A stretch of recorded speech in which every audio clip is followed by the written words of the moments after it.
வணக்கம். சென்னையில் தங்கம் விலை இன்று சவரனுக்கு 400 ரூபாய் உயர்ந்து விற்பனையாகி வருகிறது.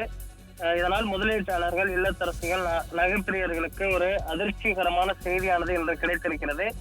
நேற்று வார தொடக்க நாளான திங்கட்கிழமை 80 ரூபாய் குறைந்து விற்பனையான நிலையில் தற்பொழுது 400 ரூபாய் அடுத்த நாளே உயர்ந்திருக்கிறது. சென்னையில் 22 கேரட் ஆபரண தங்கத்தின் விலை கிராமுக்கு 50 உயர்ந்து 1 கிராம் தங்கம் 9355 ரூபாய்க்கு விற்பனையாகிறது. சவரனுக்கு 400 உயர்ந்து 1 சவரன் தங்கம் 74,840 ரூபாய்க்கு விற்பனையாகிறது. 1 கிராம் வெள்ளி 130 ரூபாய்க்கு விற்பனையாகிறது. பார் வெள்ளி 1 கிலோ 1,31,000 ரூபாய்க்கு விற்பனை செய்யப்படுகிறது.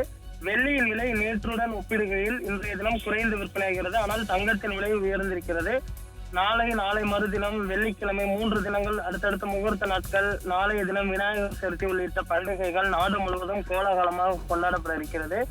ஆனால் தங்கம் மீதான முதலீடு அதிகரிக்கும் என்பதற்கு தற்பொழுது தங்கம் விலை உயர்ந்து விற்பனையாகி வருவது குறிப்பிடத்தக்கது. அடுத்து வரக்கூடிய ஒரு சில தினங்களில் தங்கம் விலை புதிய உச்சத்தை எட்டும் எனவும் எதிர்பார்க்கப்படுகிறது. தற்பொழுது அமெரிக்கா இந்தியா மீது விதித்திருக்கக்கூடிய இறக்குமதி வரி 50% ஆனது விரைவில் அமலுக்கு வர இருக்கக்கூடிய சூழலில் தங்கத்தின் விலை மேலும் உயரும் என எதிர்பார்க்கப்படுவதும் குறிப்பிடத்தக்கது. தங்க நகை வாங்குவதற்கு தற்பொழுது சரியான நேரம் என தங்க நகை விற்பனையாளர்கள் தெரிவித்திருக்கிறார்கள். தங்க நகை பெரிய அளவில் குறைவதற்கு வாய்ப்பில்லை. 1000, 500 அந்த தான் குறையும். ஆனால் விலையேற்றத்தை பொறுத்தவரை பெரிய அளவில் விலை உயர்வதற்கு வாய்ப்பு இருப்பதாகவும் தற்பொழுது அவர்கள் தரப்பில் தெரிவிக்கப்பட்டிருப்பதும் குறிப்பிடத்தக்கது.